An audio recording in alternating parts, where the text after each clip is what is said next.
So we'll go ahead and get started. So hi, everyone. My name's Lauren. I'm a third-year medical student at WVU. Thank you all for joining us this morning. So I'll give everyone just a quick overview of what to expect over the next hour. So first, we'll hear from Dr. Bailey about the topic of what we drink and does it matter. And then as we walk together virtually, she'll be able to answer questions. Everyone should have received a little pop-up notification to consent to the recording of this Zoom call. And only the audio portion will be made available publicly on our YouTube channel, which is WVU Walk with a Future Doc. And if you do not wish to be recorded, we just ask that you leave the meeting and listen on our YouTube channel. But thank you, everyone, for joining us this morning. It's always nice to see everyone, even if it's virtually and on these gloomy days. So now I'd like to introduce everyone to Dr. Bailey, who's a physician with Tug River Health Association in McDowell County. We're excited to have her join us and talk about what we drink and does it matter. So I'll turn it over to you, Dr. Bailey. Hello, I'm so excited to be with you guys this morning. It would be nice if it were sunny, but I think the fact that we're walking in the rain is a good example of how you can keep up your healthy habits no matter what the weather. So,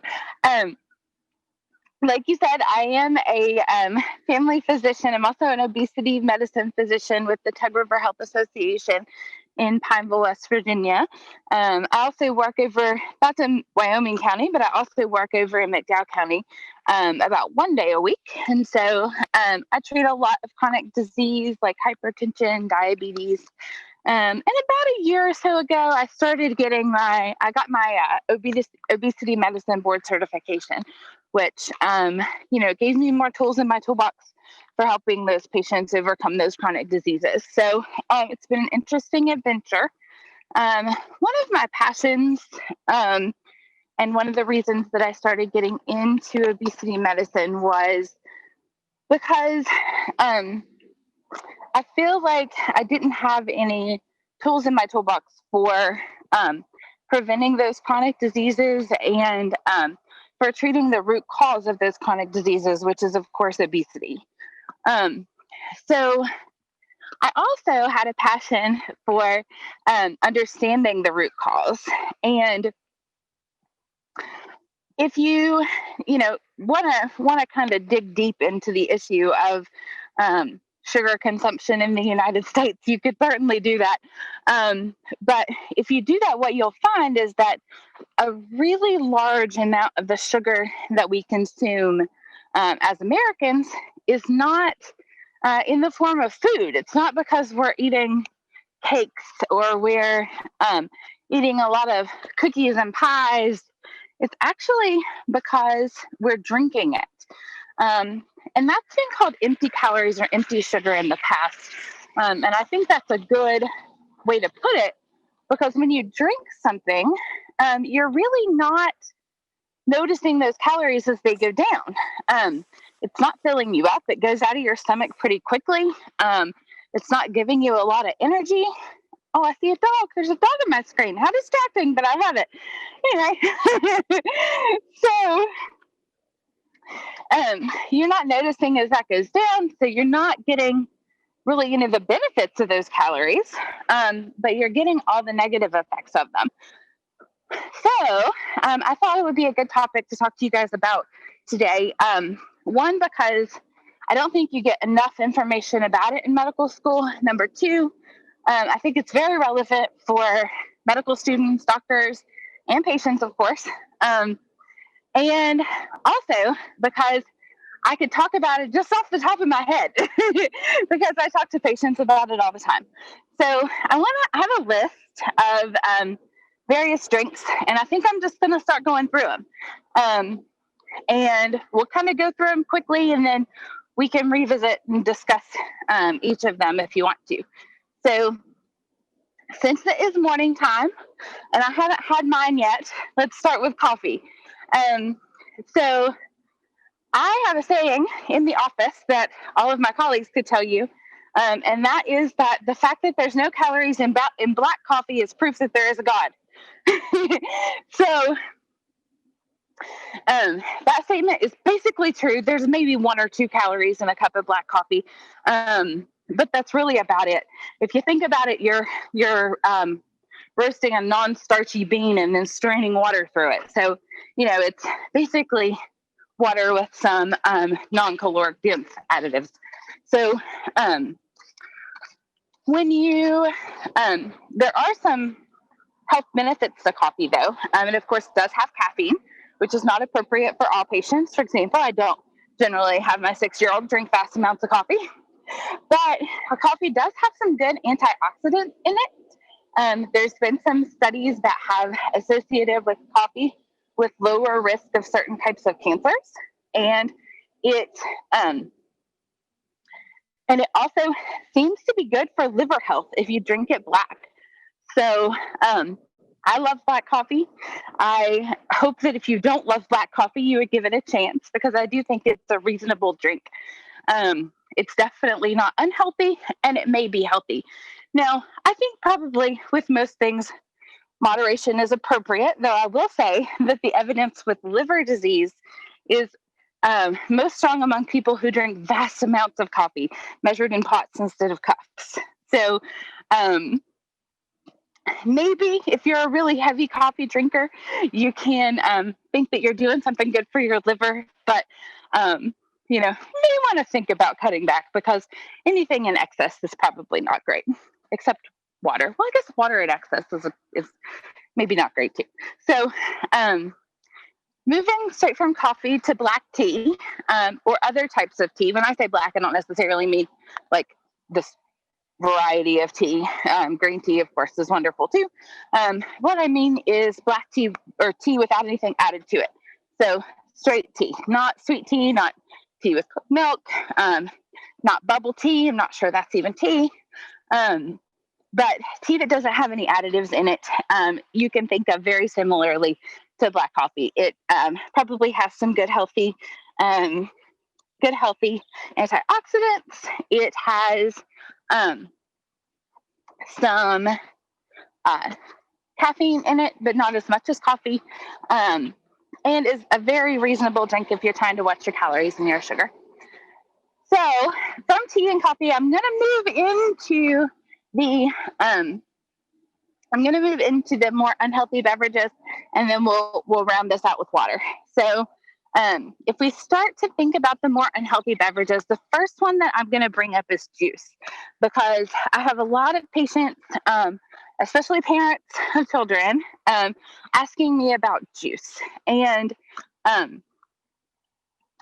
I'm going to throw out this question. I don't think you can really respond right now, but I want you guys to think about this for a second, try to come up with a number. So we're going to think about orange juice specifically. How much juice do you think you can get out of one orange?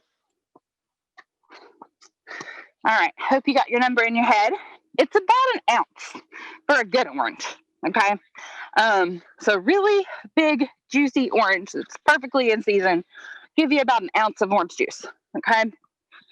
So if you think about drinking a 12-ounce bottle of orange juice, that's like eating 12 oranges. I bet nobody on here has ever eaten 12 oranges in one sitting, but I bet you've all drank 12 ounces of orange juice in one setting. So whenever we drink juice, really what we're doing is we're getting all of the sugar out of that juice, or out of that fruit, but we're leaving the pulp and the fiber behind. So all of that good fiber that's going to make you feel full, that's going to leave you with a lot of good vitamins, is being left behind in form of the fruit. So I always recommend for kids and adults to avoid juice.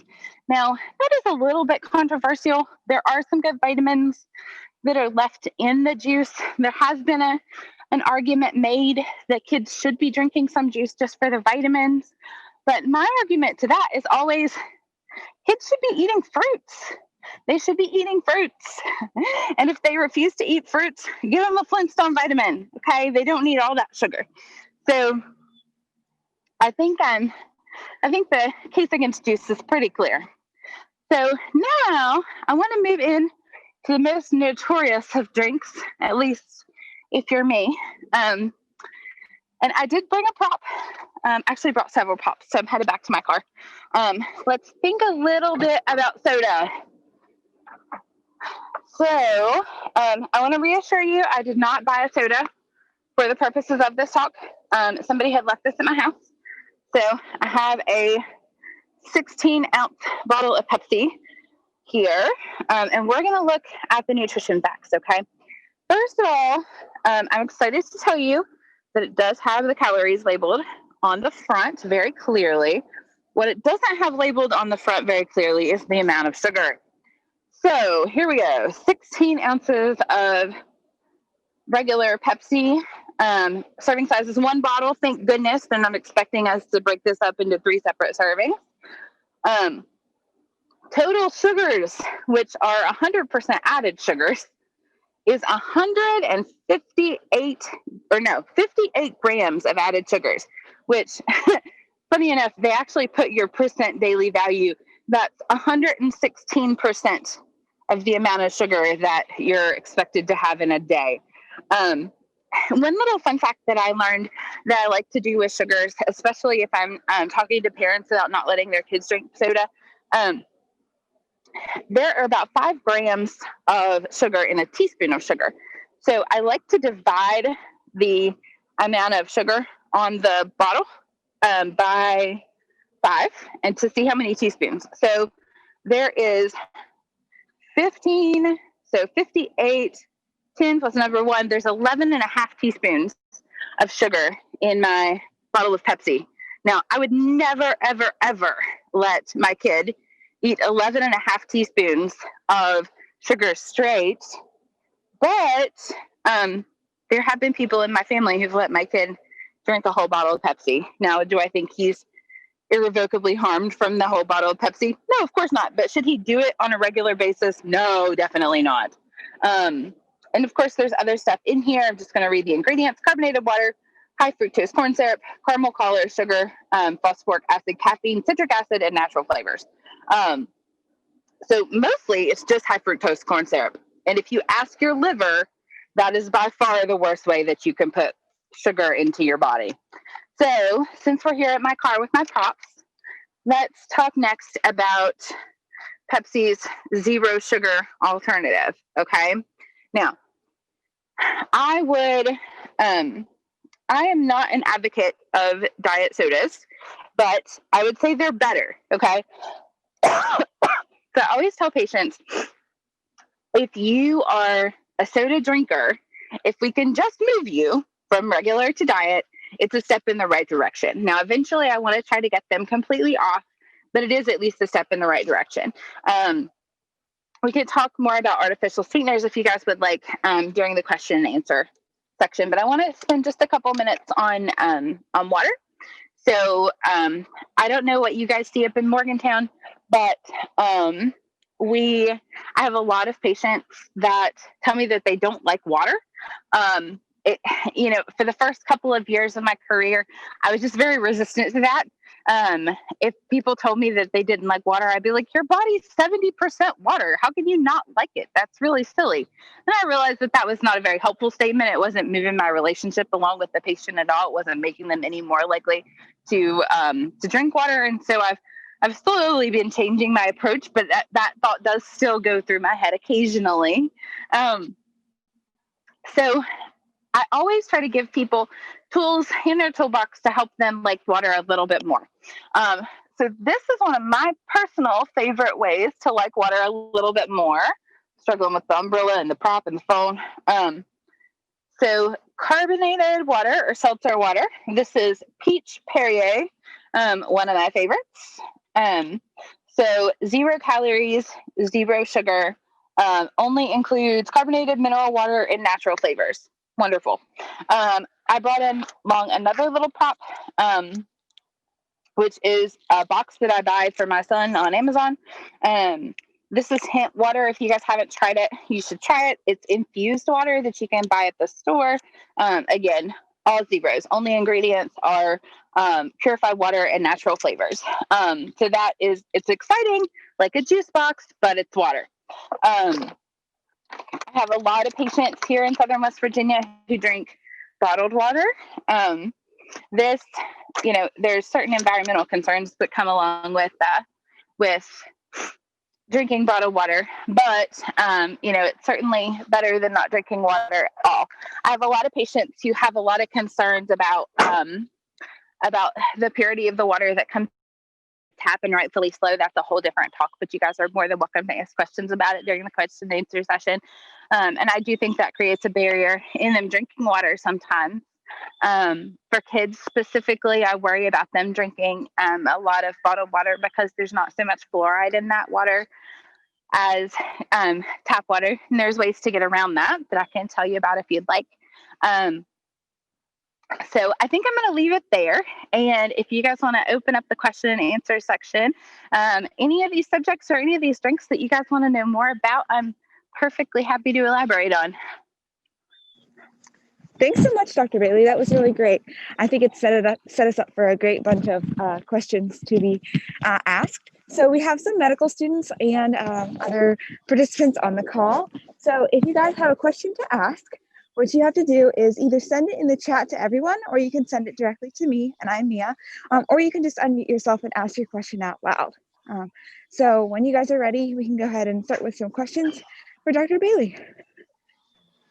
I'll start. I have a question about the coffee. So do you know if it's in regards to liver functions, is it the coffee itself or the caffeine that's been proven to show decreased liver function?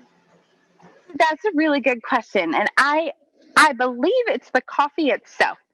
I haven't looked at the study recently, but I want to say that they did look at some decaf coffee too. And I think that they saw a less profound effect, but they did still see an effect with the decaf coffee. If you want, I can try to find that study and send it to you guys afterwards so you can take a look, because it is pretty interesting. Thank you. Mm-hmm. Dr. Bailey, this is Vanna. Can you elaborate a little bit about the fluoride and how you kind of like tackle that when people are drinking bottled water? Sure, I would love to. So the concern is, of course, that we want kids to have fluoride in their water whenever they're growing up. I can tell you by personal experience, I had well water growing up, which we drank and didn't have fluoride. It probably didn't have fluoride in it. We never had it tested. And my teeth are terrible now. So, I'm really a big proponent of making sure that my own child has fluoride in his water and making sure that my patients have fluoride in their water. So fluoride is added to municipal water most of the time. And it doesn't seem to have any negative effects whenever added to municipal water. Of course, you'll find a lot of conspiracy theories online, but none of those have been proven accurate. But the problem is that if people are drinking bottled water, it depends on where that bottled water comes from, if it has fluoride in it or not. So, for example, let's say you're drinking, some high-end spring water from South America. There's probably no fluoride in that. If you're giving that to your child on a regular basis, they're not getting that supplemental fluoride that they need to develop strong enamel in their teeth. But with that being said, if you're drinking the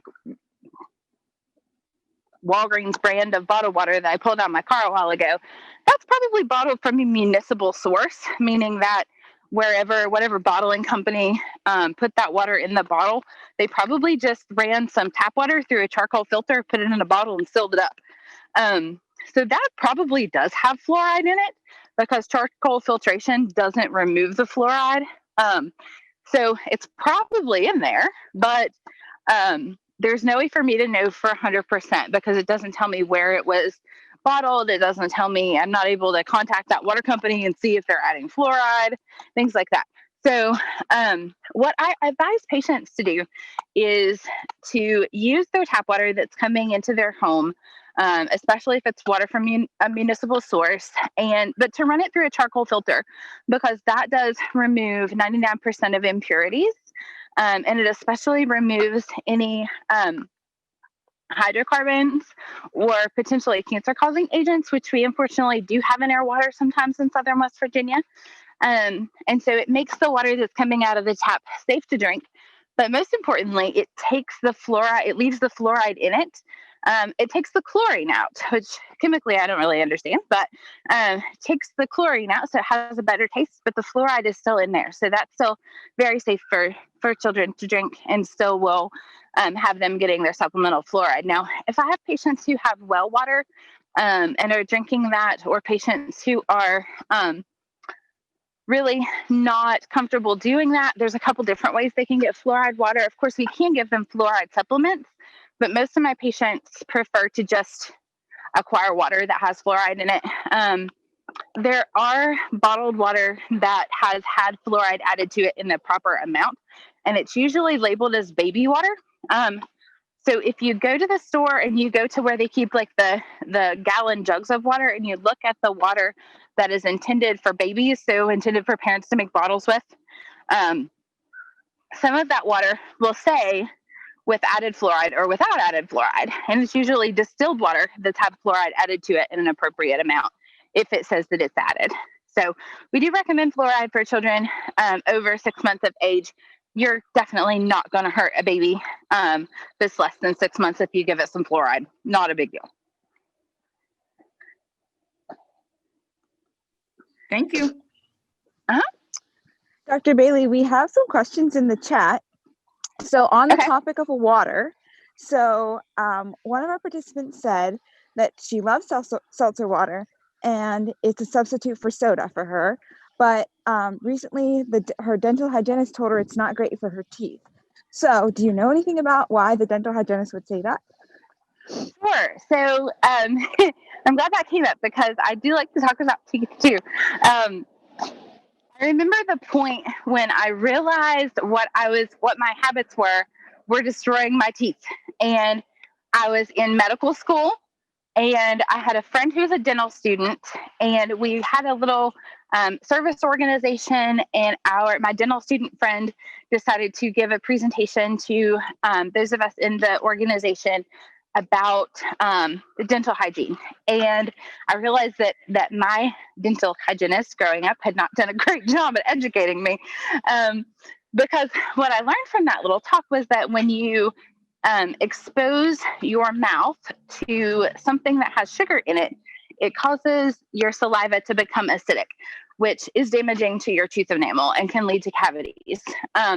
And so think about every time you eat a meal, you're taking in carbohydrates, it's dropping the acidity of your mouth, it's weakening your tooth enamel. It takes about 30 minutes after you finish that meal for your tooth enamel, or for the acidity of your mouth to drop back down in a normal range, or go back up to a normal range. So you're kind of subjecting your teeth to that acidic environment. Now think about people, and maybe this is you because it was me in medical school. I like to go down to the cafeteria and buy one of those Nantucket nectar juices, which are delicious, but of course was like eating 12 pieces of fruit all in one setting. And I would sip on it the whole time that I was studying. And so I would drink this 12-ounce juice over the course of probably 4 or 5 hours. And so instead of drinking it down, having an acidic mouth for 30 minutes or so, I would keep my mouth acidic for like 4 or 5 hours. So my teeth were really struggling at that point, which probably explains the first dental visit I had after med school. So that was really interesting to me. And now I've waxed on about that and forgotten what the actual question was. Oh, seltzer water. Okay, now I remember. So if you think about it, and coffee is probably the same way. Seltzer water, because it is carbonated water, and when you dissolve carbon dioxide in water, you make an acid. So it is an acidic drink. And so while it doesn't have the sugar, it's not going to make your mouth make acidic saliva. You are putting an acid in your mouth. So it's probably not great for your teeth. So while it's delicious, and it's a great substitute for pop, and it's definitely better for you than pop. It's also definitely better for your teeth than pop. It probably is not the ideal drink for your teeth, which of course is water or milk. Great, thanks. Okay, so another question in the chat. Could you talk a little bit about milk? There are so many different kinds. What's good? What's bad? What do you recommend? I love to talk about milk. So milk is another seemingly controversial subject. So if I could think about all the different types of milk we would have, we had like white milk and chocolate milk and 2% and whole milk, and that was it. It was really easy. Now we have almond milk and coconut milk and soy milk and cashew milk and all kinds of various milks. So I'm not really even sure how to define milk at this point, but I'm going to define it as milk produced by a cow and bottled, and you can buy it at the supermarket. So let's start with the old school definition of white milk and chocolate milk. So I am a big fan of milk. I like to drink it. I like to tell my patients to drink it. There is, of course, some concern about hormones given to the cows. So if you can drink organic milk, that's probably best. You can do everything organic, probably best, but it's very pricey, and I would rather you eat vegetables and drink milk, whether you can afford organic or not. So that's what I tell my patients. But when we think about milk, white milk specifically, there's a lot of good things in there. When we're thinking about giving it to kids, it's a great source of fat. Milk fat, while it does have some saturated fat in there, it's not super unhealthy fat. There's sugars in there, but it is a more complicated sugar. It's not glucose or fructose. It's more complicated. Lactose is a more complex sugar. And if you're lactose intolerant, it's probably not raising your blood sugar because you're not digesting it. But white milk can cause some problems for kids. Specifically, it can cause some constipation. If children are drinking too much milk, they can become anemic. So I always tell my parents of toddlers, especially when they're switching from formula or breast milk over to whole milk, not to give them more than about 3 cups or bottles of milk a day, because more than about 20 to 25 ounces of milk puts them at risk of anemia. It also can make them constipated. And a lot of babies where they're switching from breast or home or formula do want lots and lots of milk. So I always warn parents about that. But I think milk is a very reasonable beverage, especially at mealtime.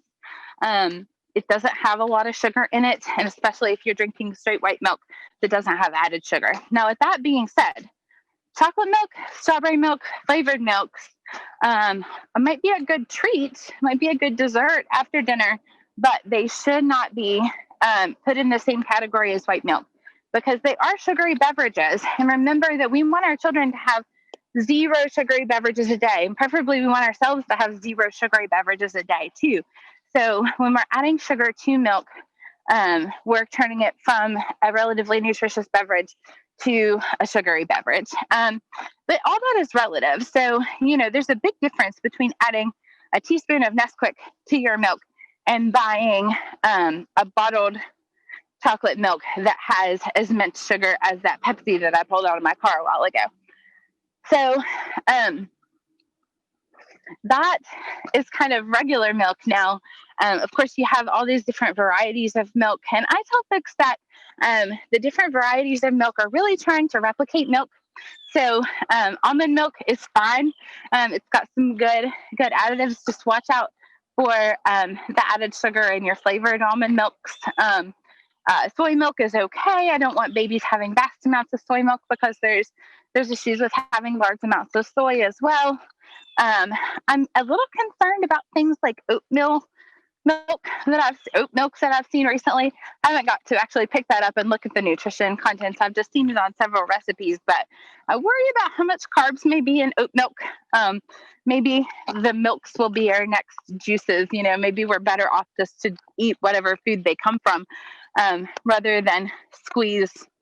I don't know how you get milk out of a nut, but maybe we're better off just to eat the nut and drink some water. But so far so good. What the information that we seem to have on the various nut milks, they do seem to be healthy alternative beverage as long as you're not drinking them with sweetener in them. Great, thanks. And then one more question in the chat, and then I'll open it back up to anybody else who wants to unmute themselves and ask a question. So question is, caffeinated drinks like coffee and tea, are they dehydrating? Oh, so I hope that this fact is true.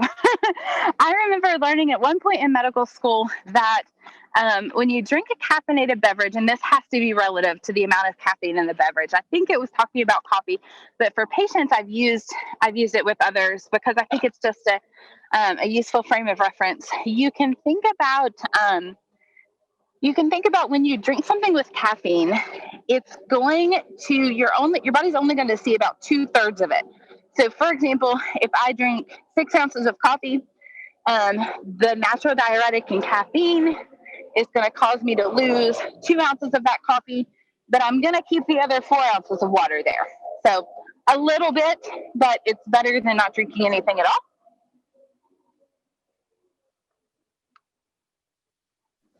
Sounds good, thanks. If anybody has any more questions, you can go ahead and unmute yourself, or you can send them in the chat and I'll make sure that they get asked. I had a question. This is Lauren. So in like trying to get patients to drink more water, what are your thoughts on like if they're using like those little like Crystal Light additives to like flavor the water? Yeah, so I often will draw a picture for patients whenever I'm talking to them about, how to drink more water. First of all, I give them some tips for how to drink water without adding those artificial sweeteners to their water. And number one is to drink it cold on ice with a straw. Water is much more palatable that way. Water has different flavors. So water is not supposed to have a taste, but if you go around and sample different types of water, different brands of bottled water, it's going to taste different. For example, I really don't like Deer Park. I think it's gross. But I can drink Aquafina all day long. And that probably has to do with the pH of the water and the mineral content. So if my patients are drinking bottled water, I tell them to have a little taste test and see if they can find one that they actually like. I also will, so when it comes to them asking about drinking flavored water, first of all, I don't like the notion of flavored water. When you're adding color and artificial flavors and artificial sweeteners to water, that's like the ingredients of Diet Pop. So you're basically making Diet Pop, but you're not carbonating it. So I, first of all, reality check my patients with that. If they think they're drinking 6 bottles of Crystal Light every day, but the ingredients are the same as Diet Pepsi, are they really getting away from pop? Probably not. So I try to gently start that conversation, making them happy that they're drinking less regular pop, even if they are drinking more Diet Pop. But the other thing that I do like about this ability to add flavor to water yourself is that you can control how much you add. So, for example, we used to drink those little liquid flavors that you would just squirt into your water. And I could squirt, 3 big squirts, or I could squirt half of a little squirt. And either way, it would give the water a little bit of color and a little bit of flavor. And it would make the water a little bit more interesting to drink. So I really encourage patients to measure the amount that they're putting into their water and to try to reduce that over time. And if they can never get down to drinking just plain water, then that's okay. Because if they're reducing that, they're still being healthier than they were if they were drinking pop in the past, or if they were drinking the full amount. Now, back to that picture that I draw for patients. Not all sweeteners are created equal. And so when somebody in clinic asks me about sweeteners that they're using or what they're drinking, I often will draw them a continuum of, best to worst.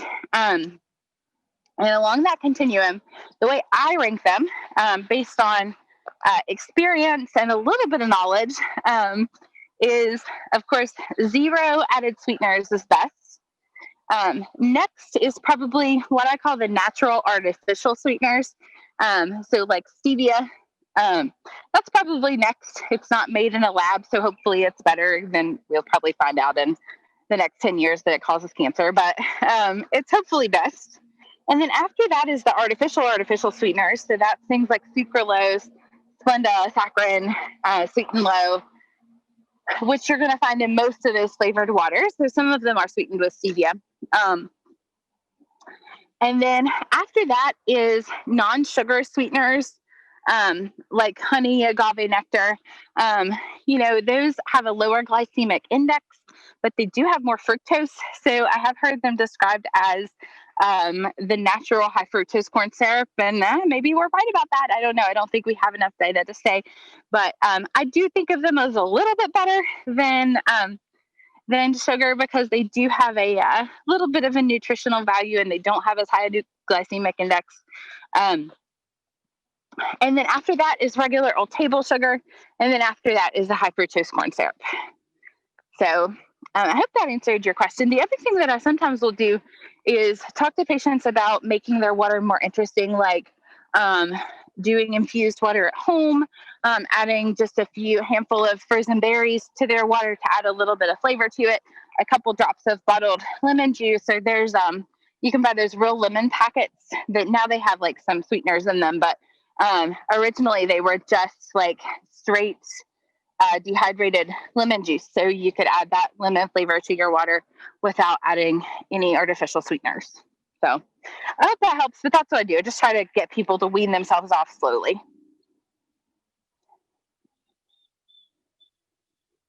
I have another question. So with regards to milk, what should children and adults be drinking in terms of like 1% versus whole versus skim?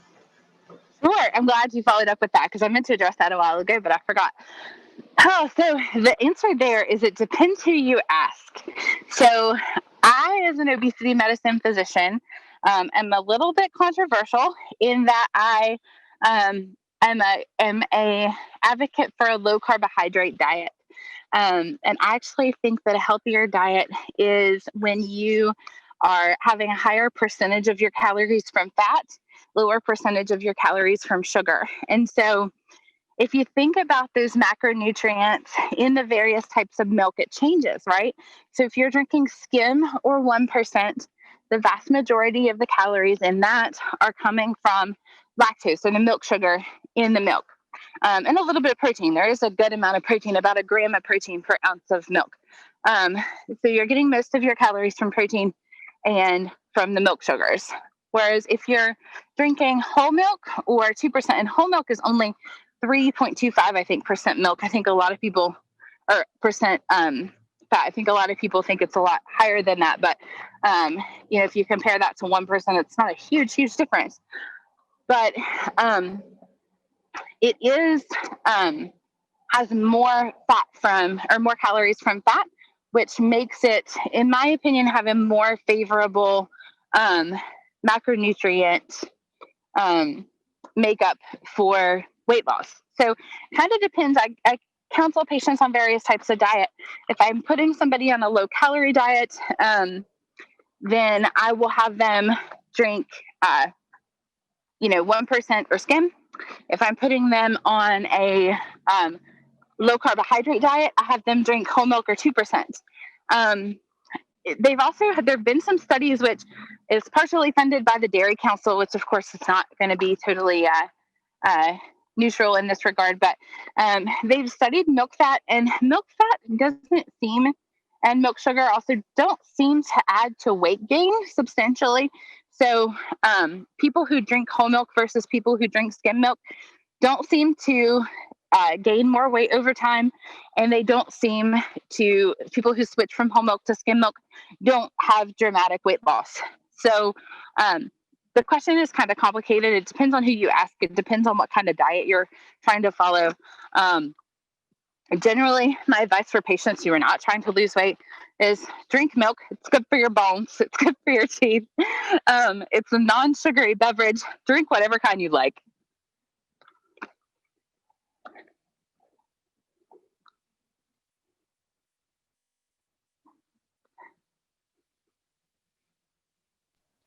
Okay, Are you guys along still with there? milk. Yeah, along with milk, there's one more question in the chat. Could you talk any bit about coconut milk? Is it healthy or is it not healthy? Unsweetened coconut milk. Unsweetened coconut milk. I feel like unsweetened coconut milk is probably okay, but I've never had the opportunity to pick it up and look at the nutrition facts. So next time I'm in Kroger, you bet that I'm going to do that though. I think it probably is one of those alternative milks, like I mentioned before. If you were to eat some coconut and drink some water, you would probably get. I could tell you that would be healthy. I'm hoping that they're not adding a lot of things to the process when they're making the coconut milk, but I think it's probably okay. But I would encourage you to flip a box over, look at the ingredients, look at the nutrition information, and try to use your skills to determine for yourself if that's healthy drink or not. I do know that coconut, like everything coconut fat and like coconut strips and things like that, it's all saturated fat. That's what coconut is. So that's what I do know about coconut.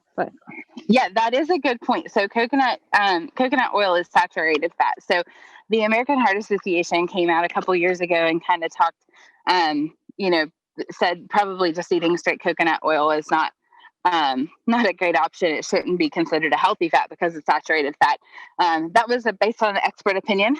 We don't have any good studies on coconut oil that I'm aware of, unless there's been ones that I have come out and I haven't noticed. But at this point, I'm not sure that. I think the jury's still out as far as whether coconut oil is good for you or bad for you, but definitely consume with caution. But I imagine with coconut milk, they probably are regulating the amount of fat in that, just like they do with regular milk. So I don't know if it comes in 1%, 2%, or whatever, but you can definitely look at the fat content and look at that saturated fat line and see if it's got mostly saturated or unsaturated fat.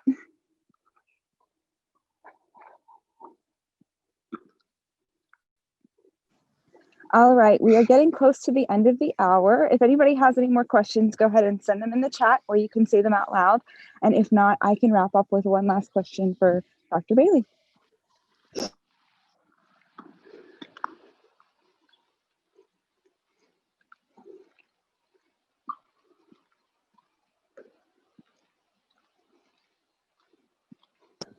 Okay, Dr. Bailey, first I want to thank you so much for giving our talk today. It was really awesome. Thank you for providing props. Thank you for really thinking out your talk today. We really appreciate that. And I hope that this reaches some people and makes them think about what they're drinking. So my final question for you is, so someone's listening today and they just have this like epiphany and they're like, oh my gosh, maybe I should cut down on my sugar sweetened beverages. Where should they start? Sure. Great question. So I think there's two approaches. You can go cold turkey, which I do not recommend if you're drinking a lot of caffeinated beverages because you will get a headache. Or you can kind of slowly cut down. So many of my patients, if they're drinking 4 or 5 sodas a day, start by setting a goal and having a calendar and keeping track of how many sodas that they drink. We didn't talk about alcoholic beverages at all, but I have one of my patients who was a fairly heavy drinker and has had a lot of success with cutting down. And I'll never forget the way that she did that.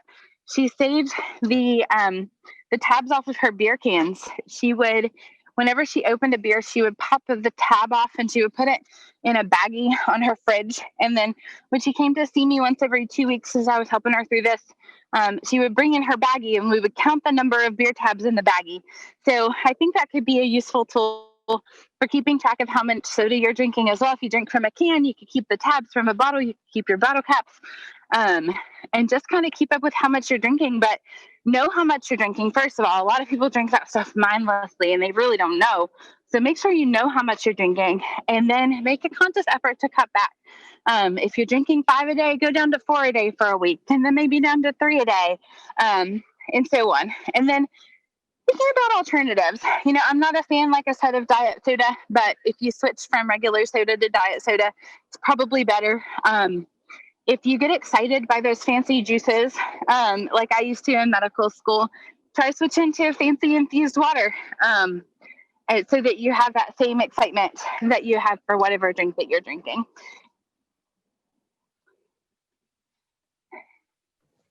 Great. Thank you so much. Okay. Do you have any final words? I do. So there's a website that you guys should check out. It's called Rethink Your Drink. And basically it just is a lot of advocacy about, how what we drink affects us. And it talks a lot about alternatives to the things that you're drinking now. So definitely worth taking a few minutes to check that out. Rethink Your Drink. Perfect. Thanks so much. And so thank you everyone for joining us on our walk today. Again, thank you, Dr. Bailey, for giving us this really great talk. We're trying to track our attendance of people participating in our Zoom call. So if you guys wouldn't mind right now, before you log off, go ahead and open up the chat function and type who you are and where you're joining us from today so we can see how far this program is able to reach. And as Lauren mentioned earlier, we are recording the audio portions of these walks and we're posting them on our YouTube channel. So if you'd like to share that link, it should be posted in the next few days, maybe in the next week. So if you have a family member who might benefit from this talk, if you have a patient or anybody that you know, just you can send them the link, encourage them to go on a walk and listen to this while they walk as well. Sounds great. Thank you guys so much for having me. This was really fun. Yes, thank you. Everyone have a great Saturday and thanks so much for joining us. Our next walk is in 2 weeks and you can see updates on our Facebook page.